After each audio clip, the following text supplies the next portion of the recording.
శివస్వరూపం అంటే మనం ఏమనుకుంటామంటే ఇదో ఇలా ఉన్నాడు అనుకుంటాం. కాదు, అసలు శివుడంటే ఎవరో పోతన గారు చెప్పారు. అగ్నిముఖంబు పరాపరాత్మకమాత్మ కాలంబు గతి రత్నగర్భ పదము శ్వసనంబు నీ యూర్పు రసన జలేషుండు దిశలు కర్ణంబులు దివము నాభి సూర్యుండు కందులు శుక్లంబు తైలంబు జఠరంబు జలధులు చదలు శరము సర్వౌషధులు రోమచయము శల్యంబు లద్రులు మానసమృతకరుండు ఛందములు ధాతువులు ధర్మసమితి హృదయము హాస్య పంచకం ఉపనిషదాహ్వయంబు అయిన నీరూపు సదసత్వమై శివాఖ్యై స్వయం జ్యోతి అయి ఒప్పు ఆజ్యమగుచు. ఆయన అడుగు తీసి అడుగు వేస్తే కాలం, అగ్నిహోత్రమే ఆయన ముఖం. సర్వత్ర నిండిపోయినటువంటి ఆత్మ చైతన్యమే ఆయన ఆత్మ. సమస్తము నీలో ఉన్నాయి. కాబట్టి ఈశ్వర మీరు పుచ్చుకోవాలి హాలాహలం. ఎవరు పుచ్చుకుంటారు, ఎవరు రక్షిస్తారు? ఆయన ఏమన్నాడో తెలుసా అండి? బతిమాలాడు అమ్మవారి దగ్గరికి. ఎవడు బతిమాలుకుంటాడండి? లోకం కోసం విషం తాగుతానంటాడా ఎవడైనా?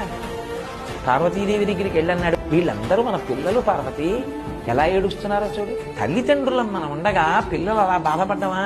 మీ అన్నయ్య సంతోషిస్తాడు, మీ పుట్టింటి వాళ్ళందరూ సంతోషిస్తారు, బావగారిని ఆదుకున్నానని నాకు తృప్తుంటుంది, పుచ్చేసుకుంటాను పార్వతి.